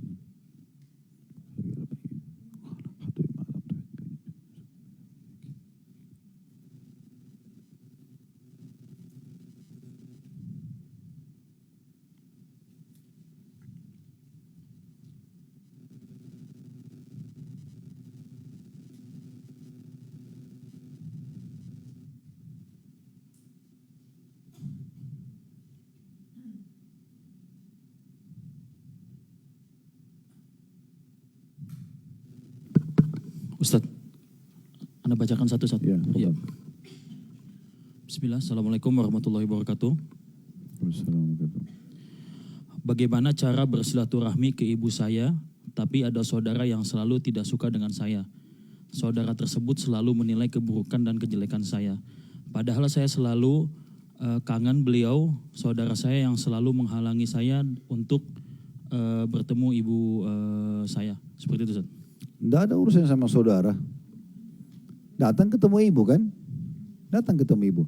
Sekarang pertanyaan sederhana Bapak Ibu sekalian, bagaimana caranya menghadapi orang yang tidak suka sama kita? Kalau orang dasar dalam hatinya itu ada hasad, tidak suka, maka semua yang kita lakukan jelek. Nah, bagaimana menghadapi orang seperti ini? Kita tetap aja biasa. Kita tetap aja biasa dan kita tunjukkan yang terbaik dari diri kita. Sehingga dia tidak ada celah nanti untuk selalu menyalahkan kita. Ya. Jangan berikan celah orang-orang menilai kita buruk ya. Nah, dalam Islam Bapak Ibu sekalian, kita tidak boleh sengaja membuat celah atau kita membuka celah buat diri kita yang orang lain menilai kita buruk. Nggak boleh. Gak boleh Bapak Ibu sengaja pakai baju compang-camping misalnya supaya orang nilai buruk, gak boleh. Gak boleh kita rusak citra kita, gak boleh. Gak boleh kita hinakan diri kita, gak boleh dalam Islam. Kita harus mulia, baik, gitu kan. Caranya adalah selalu kita berpenampilan yang baik, kita bertutur kata yang baik, kita jaga. Nanti di bahasan kedepannya tentang masalah perbaiki akhlakmu, itu akan kita titik beratkan lebih jauh insya Allah. Jadi bahasan tentang masalah pentingnya kita tetap bersikap yang baik, nanti akan tertutup celah dari orang-orang yang buruk. Karena orang yang buruk ini, dia hanya ingin apa yang dia lakukan kepada kita, itu mendapatkan respon. Misal kita digosipin sama dia, dia berharap kita balas gosip supaya dia balik menjadikan senjata. Kalau Bapak Ibu tidak tanggapin, maka habis bahan dia. Gak usah dihiraukan, gitu kan? Udah gak masalah. Tetap aja Assalamualaikum kalau masuk dalam rumah, dia mau cetus, dia mau apa, terserah aja. Dia tetap Assalamualaikum, kalau saudara kandung salaman aja, dia mau salam hampir, tidak mau salaman, tidak masalah. Kita pindah ke ibu dan kita fokus kepada ibu kita.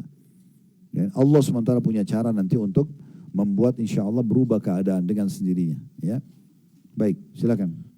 Pertanyaan selanjutnya Ustadz, yang pertama, setelah salam, bagaimana hukumnya sepupu, apakah termasuk mahram? Yang kedua, berbakti kepada orang tua, untuk orang tua yang sudah meninggal, bolehkah rutin datang ke makam mereka Ustadz? Baik, ini pertanyaan bagus tentang masalah sepupu. Tadi itu yang luput dari saya. Sepupu bukan mahram. Sepupu punya hubungan rahim tapi bukan mahram. Ya. Jadi anak paman, anak tante, sepupu kita itu bukan mahram. Ibu nggak boleh buka jilbab di depan anak paman. Ya, biasa kita bilang ini saudara saya, akhirnya kita buka jilbab, itu nggak boleh. Karena boleh menikah dengan mereka. Ali bin Abi Thalib posisinya sebagai siapa? Sepupu Nabi. Ya. Tahu ya ini? Ali bin Abi Thalib sahabat Nabi adalah sepupu Nabi. Karena ayah Nabi namanya Abdullah, ayah Ali namanya Abu Thalib. Ini saudara. Berarti Nabi sama Ali bin Abi Thalib sepupu ya. Ali menikah sama siapa? Fatimah, anaknya Nabi. Yang itu. Kenapa? Karena memang sepupu orang tua kita, sepupu kita juga. Kan gitu.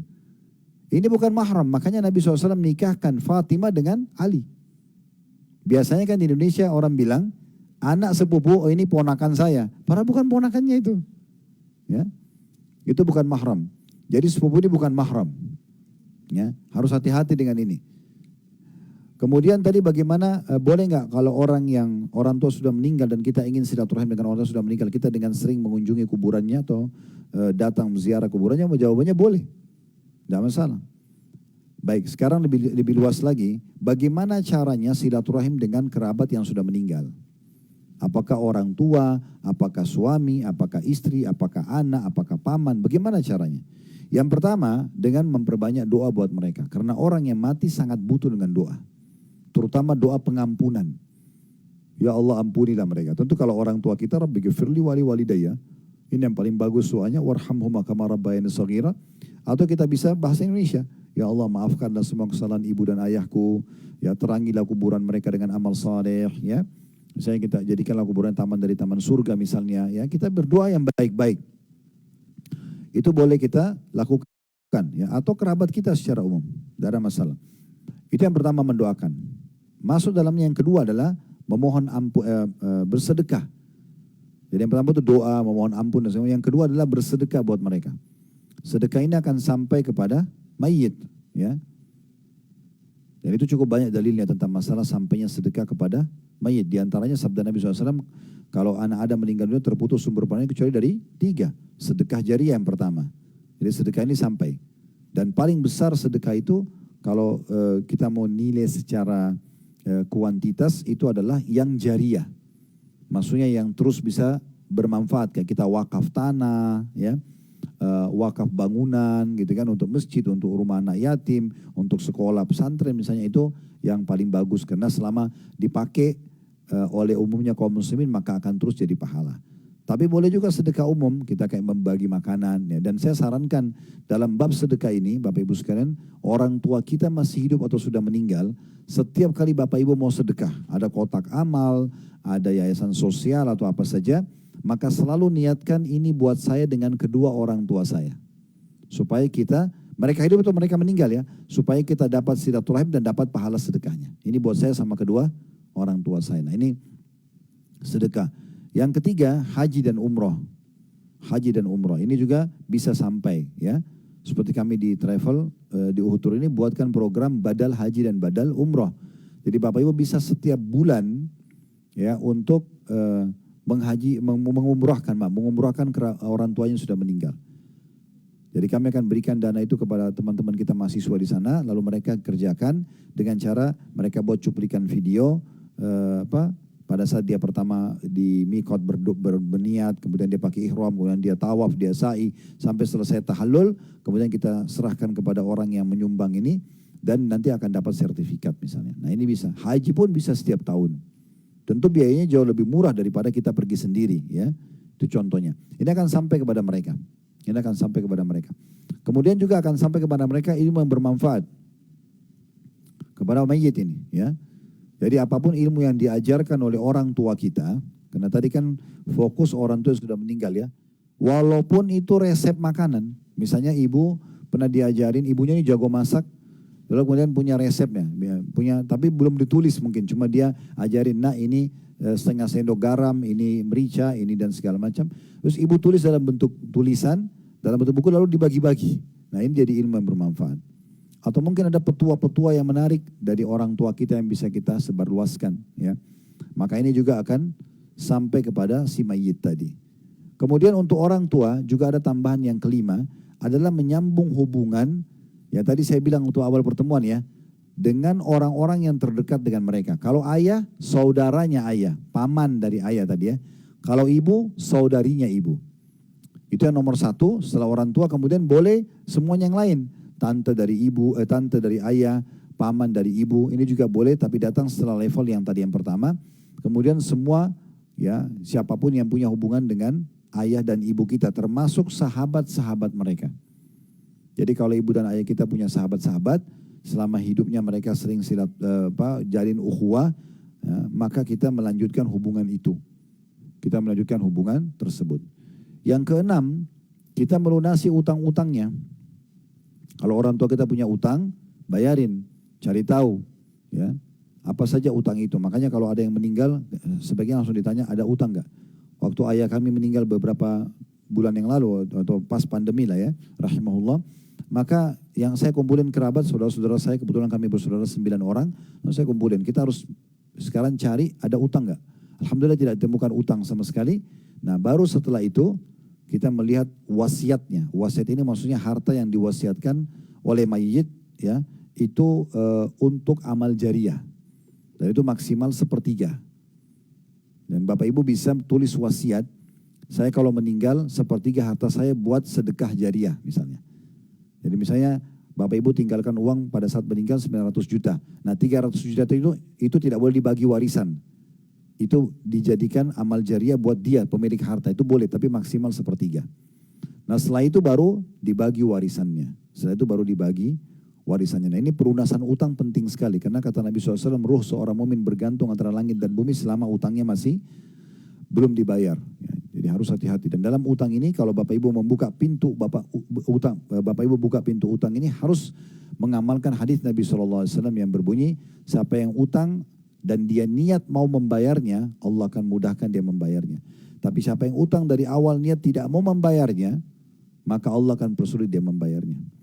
Dan orang yang mati syahid pun kayak teman-teman kita sekarang di Palestina, ya semoga Allah selamatkan mereka dari penjajahan ini dan Allah berikan kemenangan ya. Allahumma amin.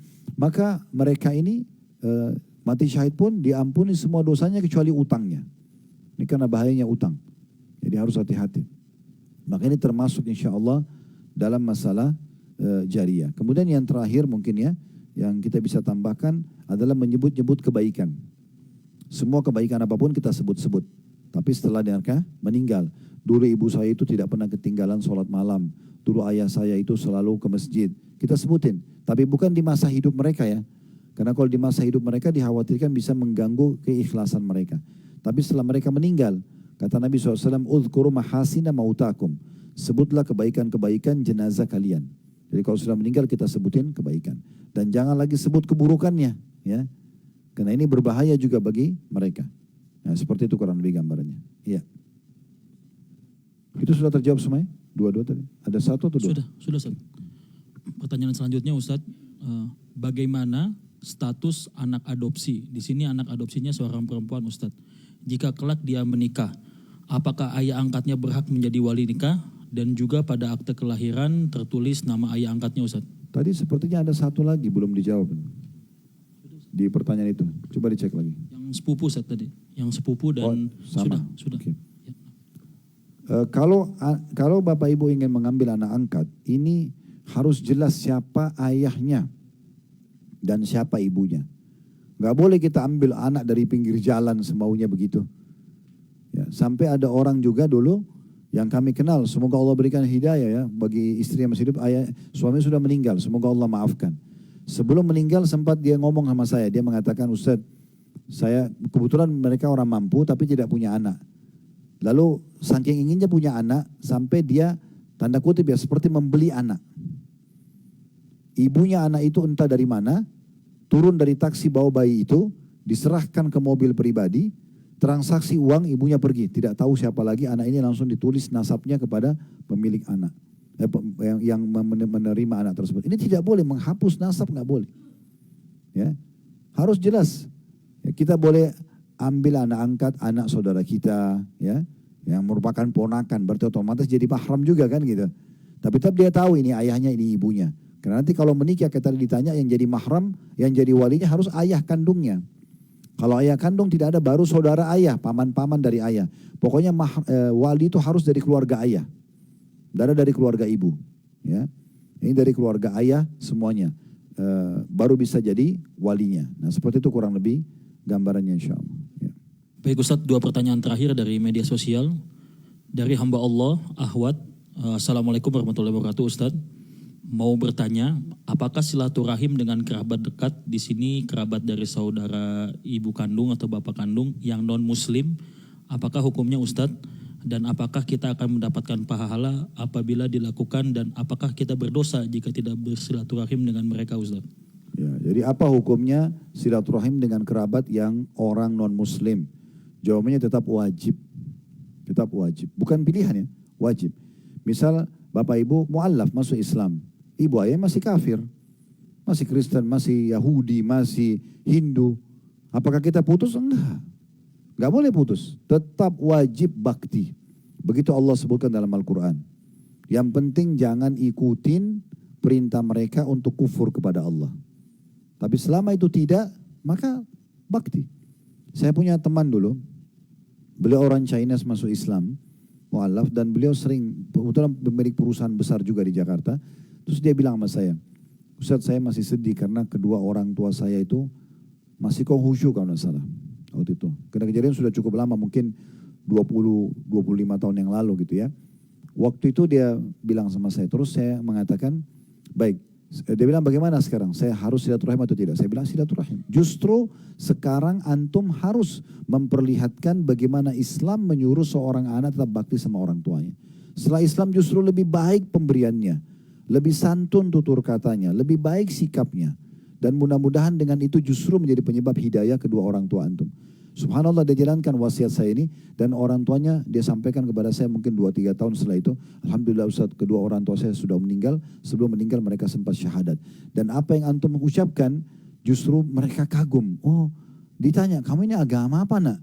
Kok bisa malah hampir tiap hari di rumah orang tuanya, yang dulunya dia mungkin lebih cuek, selalu aja perhatian khusus, makanan disuapin ke mulut orang tuanya, pakainya dia yang penuhi, akhirnya membuat orang tuanya jadi lunak. Dan memang itu betul yang diajarkan dalam Islam.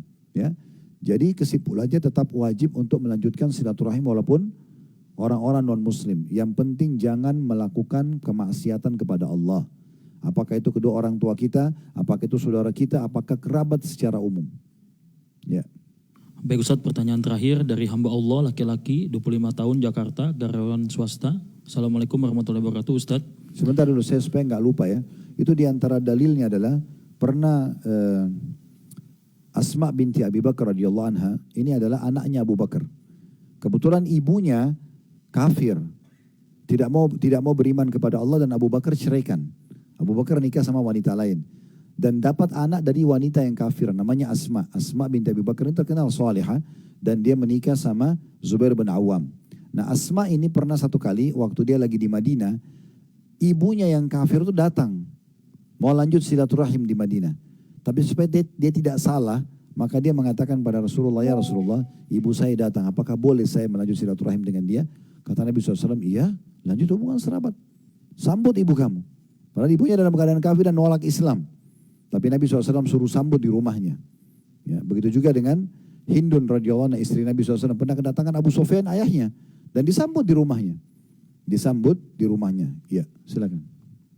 Baik Ustadz, pertanyaannya, saya pernah berzina dengan istri teman saya dari laki-laki ini Ustadz. Lalu suaminya mengetahui hal tersebut. Kejadian sudah 1 tahun yang lalu. Apakah saya harus meminta maaf dan meminta ridho darinya? Khawatir taubat saya tidak diterima oleh Allah karena dosa terhadap manusia belum dimaafkan. Syukron Ustadz, jazakallah khair. Ya tentu saja, karena sang suami di sini posisinya dia sebagai pemilik wanita itu, kan gitu. Satu-satunya pemilik wanita tersebut adalah sang suami, kan gitu. Jadi tidak boleh diganggu lagi istri orang. Ya. Kalau sudah berstatus istri orang, maka sudah tertutup semua pintu apapun. Walaupun wanita itu seperti matahari cantiknya, gitu kan. Ya sudah selesai, milik orang selesai. Lupakan, selesai, nggak boleh lagi masuk ke ranah itu karena syaitan menggoda biasanya. Nah bagaimana kalau sudah terlanjur lakukan perbuatan tersebut, dia taubat dan suha kepada Allah SWT. Kalau suaminya tidak tahu, nggak usah dia bilang. Ya, nggak usah dia bilang, maaf saya pernah berzina sama istri kamu, jangan. Iya, memang begitu. Ya, saran ulama tidak menyampaikan, karena kalau disampaikan nanti malah menyakiti hati sang suami, gitu kan. Tapi kalau kasusnya kayak penanya mengatakan suaminya tahu, misalnya dia kepergok sama suaminya di rumahnya, dia lagi zina sama istri, lalu kemudian suaminya marah, di sini harus dia minta maaf sama sang suami tadi, karena memang dia masuk ke ranah yang memang itu haknya laki-laki itu. Perempuan kan tidak boleh poliandri ya, nggak boleh punya 2 suami, karena kalau 2 suami dua-dua tuangkan sperma, hamil siapa ayahnya? Ya makanya cuma 1 laki-laki. Ya, jadi tidak boleh ada laki-laki lain yang menyentuh kemaluan dia kecuali suaminya saja. Tidak boleh sama sekali. Bukan cuma itu, ayah saja, ayah ya. Kayak saya punya anak perempuan, saya nggak boleh lihat badan anak saya lagi kalau sudah balik, kan gitu. Ibu juga sudah tidak boleh lagi lihat badan anak laki-lakinya kalau sudah balik. Tapi kalau pasangannya boleh lihat, gitu kan? Bahkan boleh menikmatinya. Berarti memang kedudukan mereka tuh sangat tinggi. Allahu a'lam. Jadi sebaiknya kalau memang kepergok dan ketahuan, dia minta maaf. Tapi kalau tidak ketahuan, tidak usah. Sama juga dalam rumah tangga, teman-teman sekalian, kita jangan, ini sebagai penutup ya, jangan membuka pintu memata-matai pasangan. Tidak boleh dalam Islam itu ya. Gak boleh ibu atau bapak sengaja sibuk mencari tahu ini istri saya atau suami saya berhubungan sama siapa. Itu bukan tugas kita. Kecuali depan mata kita tahu orang itu buat kesalahan, baru kita ingatkan. Tapi kalau kita sengaja tajassus, memata-matai nggak boleh. Allah sebutkan dalam surah Al-Hujurat, wala tajassasu. Jangan kalian saling memata-matai. Dan juga dalam hadis Nabi SAW, la tajassasu. Jangan kalian saling memata-matai. Kata Nabi SAW kepada para suami, kalau kalian pulang dari safar, maka informasikanlah kepada istri kalian terlebih dahulu sebelum datang. Dan jangan dia sengaja memata-matainya. Buat kejutan datang tiba-tiba, ini istri saya selingkuh atau tidak. Atau suami saya selingkuh atau tidak, ini tidak boleh. Kata Nabi, jangan dia sengaja memata-matainya. Beritakan agar sang istri sempat menyisir rambutnya, mencukur bulu kemaluannya. Maksudnya biar dia dandan. Sehingga ketemu bisa terinteraksi biologis dengan baik. Jadi selama Bapak Ibu sekalian kita tidak tahu, jangan dikorek-korek. Tugas saya sebagai suami dan tugas ibu sebagai istri hanya sampai ajal datang. Selesai. Saya jalankan tugas saya, yang saya tidak tahu saya tidak mau tahu. Saya berpikir rumah tangga begitu. Apa yang saya tahu, depan mata salah saya ingatkan, kalau benar saya dukung. Yang saya tidak tahu saya tidak akan korek-korek. Tidak perlu saya tanya, kamu dulu masa lalu kamu ceritakan dulu, kamu pernah berzina berapa kali? Atau ibu tanya ke suaminya, kamu pernah nggak begini dan begitu? Ya. Kalau tidak mengaku, saya tidak mau disentuh. Nggak boleh dalam Islam.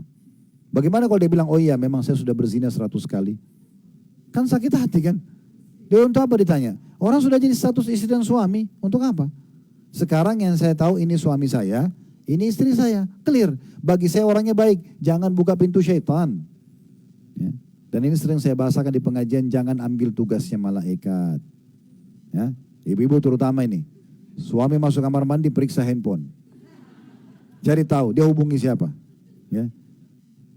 Untuk apa ini? Untuk apa cari masalah dalam hidup dia? Ibu, ada bodyguard yang Allah siapkan 2 malaikat yang tidak digaji, tidak tidur, catat semuanya. Ada Allah yang mengawasi dia. Dia salah, Allah yang hukum, bukan kita. Kita sebagai suami atau istri ini, tugas kita menjadi pendamping, bukan pengawas. Ya, salah kalau ada orang menikah, dia anggap dia pengawas pasangannya, sehingga dia harus mengontrol semuanya. Ini keliru. Tidak akan langgeng rumah tangga seperti ini. Tapi biarkan berjalan, serahkan kepada Allah, bertawakal. Kalau benar kita dukung, kalau salah kita ingatkan. Allahu a'lam. Baik, itu saja Bapak Ibu sekalian, sudah hampir jam 2. Mudah-mudahan apa yang kita bahas hari ini bermanfaat buat kita insya Allah. Setelah kurang lebih 1,5 jam materi kita. Dan kita berdoa kepada Allah Subhanahu wa taala, semoga Allah berkahi majelis kita ini. Allah jadikan sebagai ilmu yang bermanfaat yang sudah kita pelajari. Allah mudahkan kita untuk mengamalkan, serta Allah jadikan sebagai tambahan amal soleh kita nanti di timbangan amal hari kiamat. Dan semoga Allah Subhanahu wa taala menerima seluruh amal soleh yang pernah kita kerjakan, yang sedang kita kerjakan, yang akan kita kerjakan dengan pahala yang sempurna. Dan semoga Allah memaafkan seluruh kesalahan kita, menutupi aib-aib kita, dan Allah juga lindungi kita dari segala mara bahaya. Dan selalu kita doakan negara kita menjadi negara yang aman, tentram, damai. Seluruh umat Islam di bawah naungan ukhuwah Islamiyah dalam hal ibadah mereka kembali kepada Al-Quran dan Sunnah, dan juga mengamalkan isi-isi keduanya. Serta juga semoga Allah memberikan petunjuk para pemimpin kita untuk menjalankan amanah dan tugas dengan baik. Allah memberikan petunjuk kepada kita para masyarakat untuk gotong royong, saling dukung-mendukung, sehingga negara kita menjadi maju, utang kita terlunasi, dan kita menjadi contoh bagi negara-negara yang lain. Dan selalu kita doakan saudara kita di Palestina, terutama di Gaza, dan dimanapun mereka sedang tertindas. Semoga Allah ikhlaskan niat mereka, terima para syuhada mereka, muliakan Islam di tangan mereka dan tangan kita semua. Dan semoga Allah ikut sertakan kita bersama mereka di pahala, baik dengan doa, dengan harta, juga dengan jiwa kita. Dan semoga Allah SWT dengan kemahamurahan yang kita yakin dia sedang melihat kita karena dia maha melihat, mendengar kita karena dia maha mendengar, agar menyatukan kita semua di surga firdausnya tanpa hisab, mana disatukan dalam majlis ilmu yang mulia ini. Kalau benar dari Allah, pada saat dari saya mohon dimaafkan. Wa sallallahu ala nabiyyina Muhammadin wa alihi wa sahbihi wa sallam. Subhanakallahumma bihamdika asyhadu an la ilaha illa anta astaghfiruka